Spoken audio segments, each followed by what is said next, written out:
আবাসনে খুন পৌঁড়া, হাত পা মুখ বাঁধা অবস্থায় বৃদ্ধার দেহ উদ্ধার হয়েছে। কাজের লোক গিয়ে পৌঁড়ার সাড়া পাননি এবং তারপর মহিলার মুখে সেলোটেপ লাগানো অবস্থায় দেহ উদ্ধার। বিস্তারিত জানবো, টেলিফোন লাইনে রয়েছেন আমাদের প্রতিনিধি পিয়ালি মিত্র। পিয়ালি, কি খবর রয়েছে পুলিশ সূত্রে? একেবারে দেখো, পঞ্চশায়ের থানা থেকে ঢিলছোড়ার দূরত্বেই এই ঘটনা ঘটেছে। নিউ গড়িয়া কোঅপারেটিভ আবাসন, সেখানে F32 বাড়ির নাম্বার এবং এখানে বৃদ্ধ দম্পতি তারা একাই থাকতেন এবং বিজয়া দাস এবং প্রশান্ত কুমার দাস আজকে সকালবেলা বাড়ির যিনি পরিচারিকা তিনি আসেন, তিনি ডাকাডাকি করছিলেন, কোনো সারা শব্দ পাচ্ছিলেন না, কলিং বেল টিপছিলেন এবং তারপরে পুলিশকে খবর দেওয়া হয়।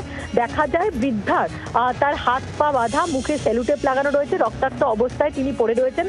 তার স্বামী খাটের তলায় কোনো রকমের অসুস্থ অবস্থায় তিনি কার্যত লুকিয়ে রয়েছেন। পুলিশ এসে দেহ উদ্ধার করে নিয়ে যায় এবং প্রাথমিকভাবে যেটা মনে করা হচ্ছে এই বৃদ্ধাকে খুন করা হয়েছে এবং তার আগে বাড়ির যে ইলেকট্রিসিটি, কলিং বেল, তার সঙ্গে সঙ্গে সিসিটিভির যে কানেকশন সেটাকে কেটে দেওয়া হয়েছে। ধন্যবাদ পিয়ালি, কথা বললাম প্রতিনিধি পিয়ালি মিত্রর সঙ্গে। বাংলার আওয়াজ, বাঙালির আবেগ, জি 24 ঘন্টা।